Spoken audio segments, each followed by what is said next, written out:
আসসালামু আলাইকুম। আজকে শিশু বাচ্চাদের আরও একটি গুরুত্বপূর্ণ মেডিসিন নিয়ে রিভিউ করব। মেডিসিনটির নাম হলো ফিলমেট সিরাপ।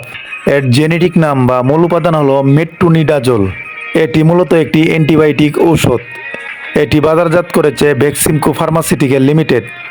ভিউয়ার্স, যারা মেডিসিন ও স্বাস্থ্য বিষয়ক পরামর্শ পেতে ভালোবাসেন তারা এই চ্যানেলটি সাবস্ক্রাইব করে রাখুন।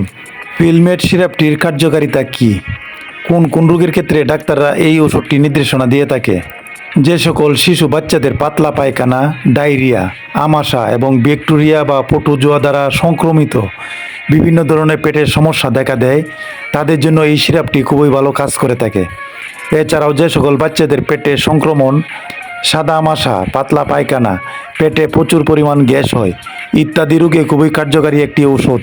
ভিউয়ার্স, এটা কিন্তু একটা সাসপেনশন ঔষধ। উপরের দিকে পানি থাকবে আর নিচের দিকে দেখতে পাচ্ছেন জমাট বাঁধা মূল মেডিসিন মেট্রোনিডাজোল উপাদান। সেক্ষেত্রে সাসপেনশন ঔষধগুলো খুবই ভালোভাবে জাকিয়ে খেতে হবে। ফিল্মের সিরাপ খাওয়ার নিয়ম বা ব্যবহার বিধি: 6 মাসের নিচে শিশুদের ক্ষেত্রে হাফ চামচ করে দিনে 2 থেকে 3 বার খাওয়াতে হবে।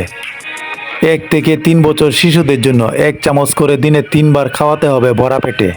3 থেকে 7 বছর বাচ্চাদের জন্য 1 থেকে 2 চামচ দিনে 3 বার ভরা পেটে। 7 থেকে 12 বছর বাচ্চাদের জন্য 2 চামচ করে দিনে 3 বার কমপক্ষে সিরাপটি 5 দিন খাওয়াতে হবে। এই সিরাপটির পাশাপাশি বাচ্চাকে ফোটানো পানি পান করাতে হবে, খাওয়ার স্যালাইন খাওয়াতে হবে। পার্শ্ব প্রতিক্রিয়া: বমি বমি ভাব, ঘুম ঘুম ভাব, ক্ষুধা মন্দা, গাঢ় প্রস্রাব, মাথা ব্যথা ইত্যাদি সমস্যা হতে পারে, কিন্তু সব বাচ্চাদের ক্ষেত্রে এই ধরনের পার্শ্ব প্রতিক্রিয়া দেখা যায় না। তবে মনে রাখবেন, বাচ্চার বয়স ও ওজনের উপর ভিত্তি করে এর ডোজ নির্ধারণ করা হয়। ওষুধটি খাওয়ানোর আগে একজন ডাক্তারের পরামর্শ অনুযায়ী সেবন করাবেন। আজ এ পর্যন্তই। ভিডিওটি দেখে যদি একটু উপকৃত হয়ে থাকেন চ্যানেলটি সাবস্ক্রাইব করে রাখুন। আসসালামু আলাইকুম, সকলকে ধন্যবাদ।